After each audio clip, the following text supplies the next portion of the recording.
Please like, subscribe, and be sure to click that bell button for regular and exciting indie film content and your chance to be the first to engage with the Liftoff Global Network of Film Festivals as we embark on launching the careers of the filmmakers of tomorrow.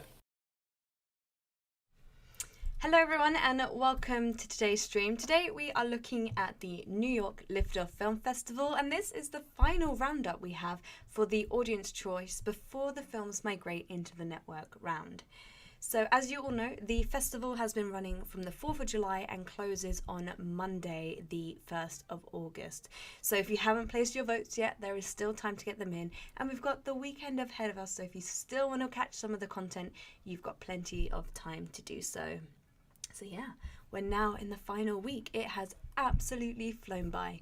If you are joining us on the YouTube channel, then the chat room is open. So if you have any questions for the team, or if you've seen some films that you'd like to share, or just would like to say hello, feel free to do so in the chat room.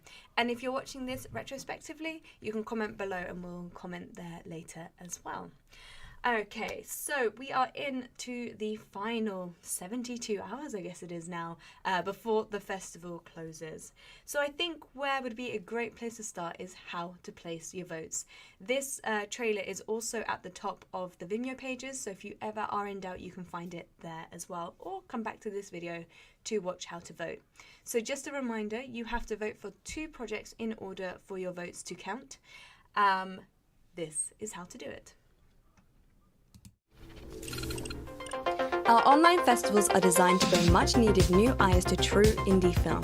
They are a tried and tested method of providing a platform of diverse work to a large audience. The voting process is specifically created to engage people with the collection. Once you purchase the program, to watch the films you'll be sent a ticket email which contains your personal link to sign up to the festival, along with your voting code and link.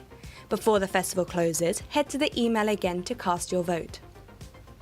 Entering the code in the email will give you access to the form, which will then ask you to select your 2 favourite films and provide some feedback on the projects. Throughout the festival, we'll be running events on our YouTube channel, such as live festival updates, free workshops and promotional filmmaker interviews. Filmmakers will also receive daily updates from the festival. Thank you for participating in the Liftoff. So there you go. If you have any questions about how to vote, then put them in the chat room and I will answer them during the call. But just remember that it's 2 votes in order for them to count. So alongside all of your votes coming in, the Liftoff jury are watching all of the programs and going through and making notes of the films that they would also like to migrate into the network round. So we always have 2 films from each program in the audience choice move into the network round, and a handful of films from the Liftoff jury as well that will move into the network round. The network round will be going live roughly a week after the festival closes, which gives us time to cross-check all of the audience votes as well as the jury's votes, and then that will be going live for 1 week before we announce the overall winners. So what are the prizes? Let's recap the prizes. So there are 3 prizes for the New York Liftoff Film Festival. We have the Audience Choice Award, and this is where we invite 4 filmmakers to join us on our YouTube channel. This is where we do a director-style commentary. We find out more about the filmmakers, their projects, why they wanted to make them, what they had to overcome in order to get the projects made, and what they're hoping to achieve once the project has finished the festival circuit and is out in the world.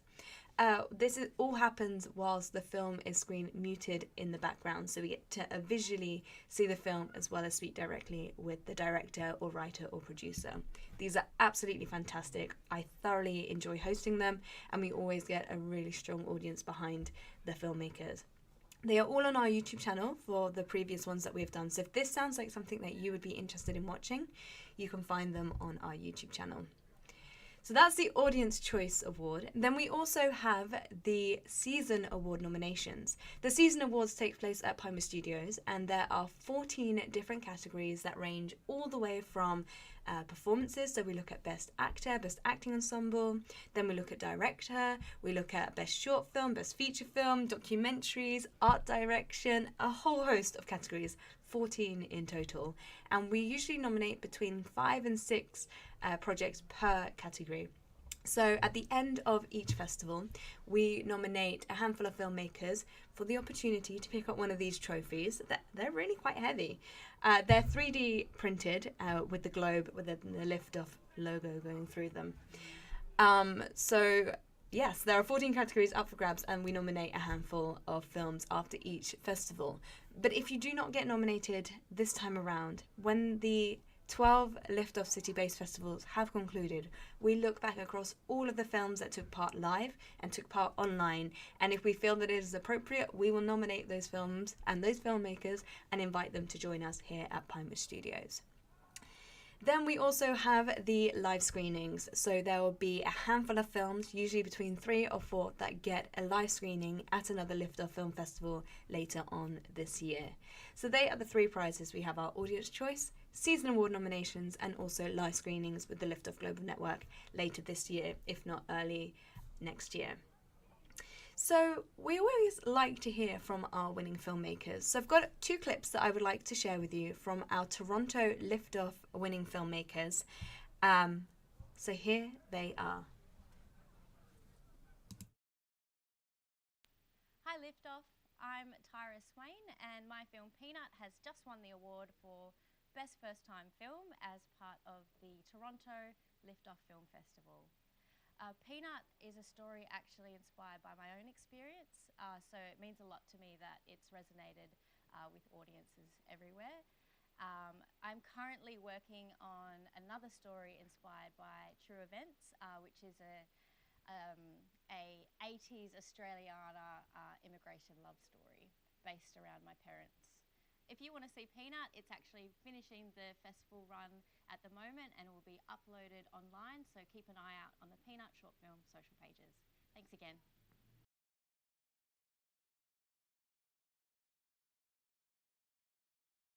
Hi Liftoff, my name is Andressa Bacchi and I am the writer and director of The Smell of Mango, proudly accepting the Best Short Film Award from Liftoff Toronto 2022. This film was made during lockdown, and it resonates with the longing for family members we couldn't see at that time, from the perspective of an immigrant like myself. And now I'm a recent graduate from film school, currently working on the pre-production of my next short film that I hope I can share soon. For now, I want to invite you to watch The Smell of Mango at Lift-Off Los Angeles this September. Thank you.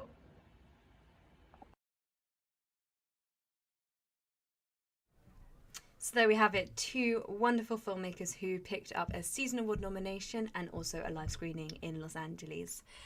Right, let's get to it. Let's get to the current votes and how the festival stands for the New York Lift-Off Film Festival.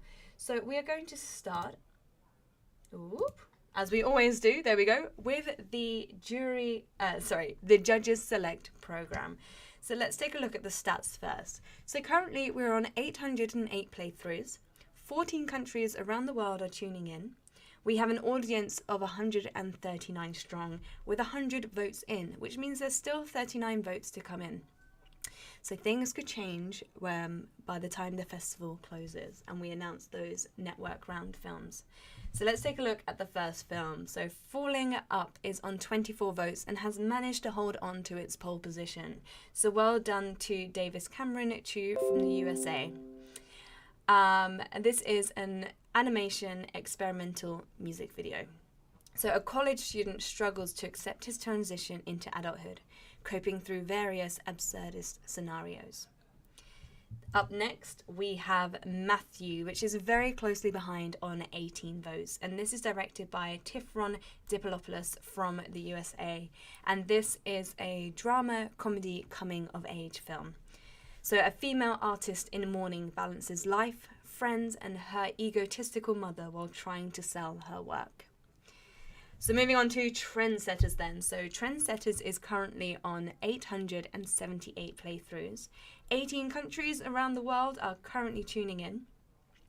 We've got 75 votes so far and an audience number of 136. Again, an incredible amount of votes still to come in. And this page has been the most dramatic change since the last roundup, with 2 new films in the lead, one on 12 votes and one on 7 votes. So up first we have The Harvest, which is on 12 votes, and this is a film from Ecuador, directed by Gonzalo Chavez. This is a thriller, horror, suspense short film. So in New York City, chance is unique, but chance doesn't mean luck for Herman. Then we have Sold, which is on 7 votes, and this is directed by Christopher Thompson from the USA, and this is a short drama. A downtown artist struggles with his newfound sobriety. So there we have it. These 2 films were joint last week among a handful of others that I believe were on 4 votes and have just shot up over the last week. So as mentioned, anything can change over the weekend. Moving on then to our final shorts program, which is New Voices. This page has had an extremely high number of activity, playthroughs and audience. So we are on 1,241 playthroughs across the program. 18 countries are tuning in to watch it. We've had 130 votes so far, with an audience number of 130. So if you haven't placed your vote yet, I would highly recommend getting them in as soon as you can. And it's no surprise that my Download My Heart in the Metaverse is still in the lead. This is directed by Mo Rebeck, and it's from the USA. It is the world's first music video based on the first global song about the metaverse. The film takes the audience on a grand musical tour of the metaverse, and it is part of my Download My Heart series by #Queens. Then we have a film that is very close behind on 23 votes, Trespassing Indwelling, and this is directed by Naomi Chattel, Ronald Michael and Dwayne Williamson from the USA. Drama, fantasy and psychological is what this film's genres are. So Celine, a girl in her early 20s, is prone to self-sabotage. Her negative way of thinking manifests a darkness from her past that begins to haunt her, a darkness that only she can defeat. And then we have Birdlime, which is on 12 votes, and this is directed by Charles Grenu, Simone Garrett and Lewis Brown from the UK. Having spent the past few years in prison, Liam was arrested as a boy and released as a man. Without even having the chance to adjust, his past catches up with him when his brother is taken hostage. Over the next 12 hours, he scrambles to find his brother without losing himself in the process. Okay, so moving on to the final page, which is our features page. We have currently got 192 playthroughs, 6 countries watching, 40 votes and 45 audience members so far. And in pole position, which it has been consecutively over the weeks that we've been doing these roundups, we have The Boys film, which is on 20 votes. And this is directed by Eric and Kevin Durkin from the USA. And this is a documentary experimental feature film. A film about 2 adopted twin boys who travel across from New Jersey to Portland, Oregon to visit their birth relatives for the first time. And here's the poster.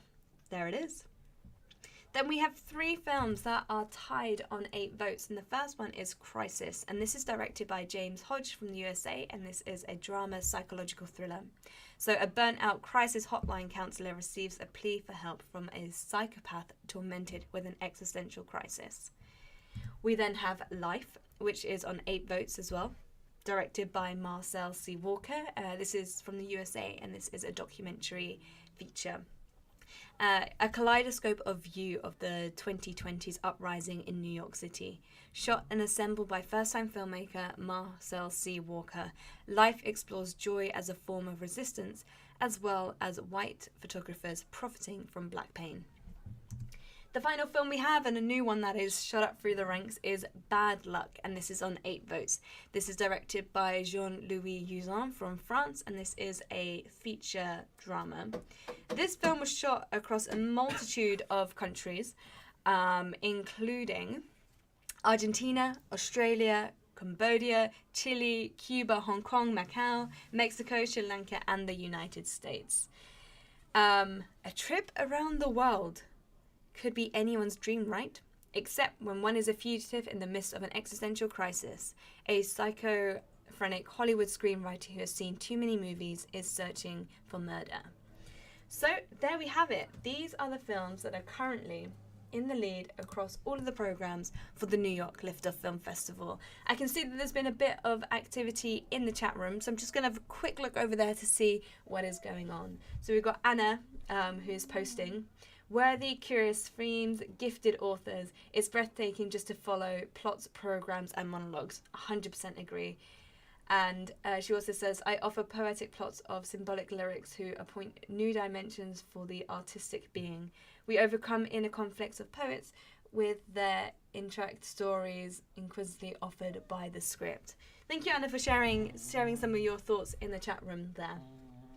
Okay, so before we leave and move on, I've just got 2 more videos I'd like to share with you from our Toronto winners. It's always so nice to hear their experiences, what their projects are about and what they're looking to do. So I've got 2 more to share before the end of this stream. So here we go. Hi Liftoff, my name is Thijs Christensen, I'm from Denmark and I was the cinematographer of Heart of Rosehip. I made this video because I was so lucky to receive the Season Award nomination for Best Cinematography. For the visuals, I was inspired by the director Rune's screenplay, and I wanted the film to also reflect this eerie and slow creeping sensation. So I wanted the camera moves to also be slow and creeping, and the lighting to be eerie whenever we're inside the house with the mother. And to maximize this effect, we wanted the camera to be very dynamic whenever Tia and Anton is together. As for my future plans as a filmmaker, they're currently a little bit on hold because of my studies in anthropology and an upcoming book project. After this festival season is over, I believe that our film will be put up on different streaming platforms. Once again, my name is Thijs and thanks for your time.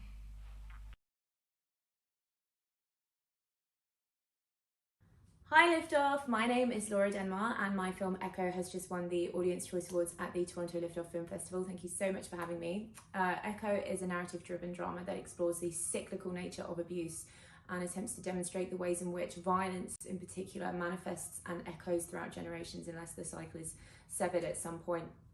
And I wanted to utilise the medium of film to effectively prepare counter-narratives that attempted to subvert societal prejudice toward typical perpetrators of abuse, offering fresh and nuanced perspectives on male victims. And this was inspired by the lives of 2 men whom I met when I first arrived in Canada. They're colleagues, one of them is a photographer, one of them is a dear friend. And their stories really touched me, but at the same time forced me to confront the parameters of my own fragility, I suppose, and concern to male victims of abuse. I'm a survivor of domestic violence myself, and I didn't think that men could constitute victims in the same capacity as women could.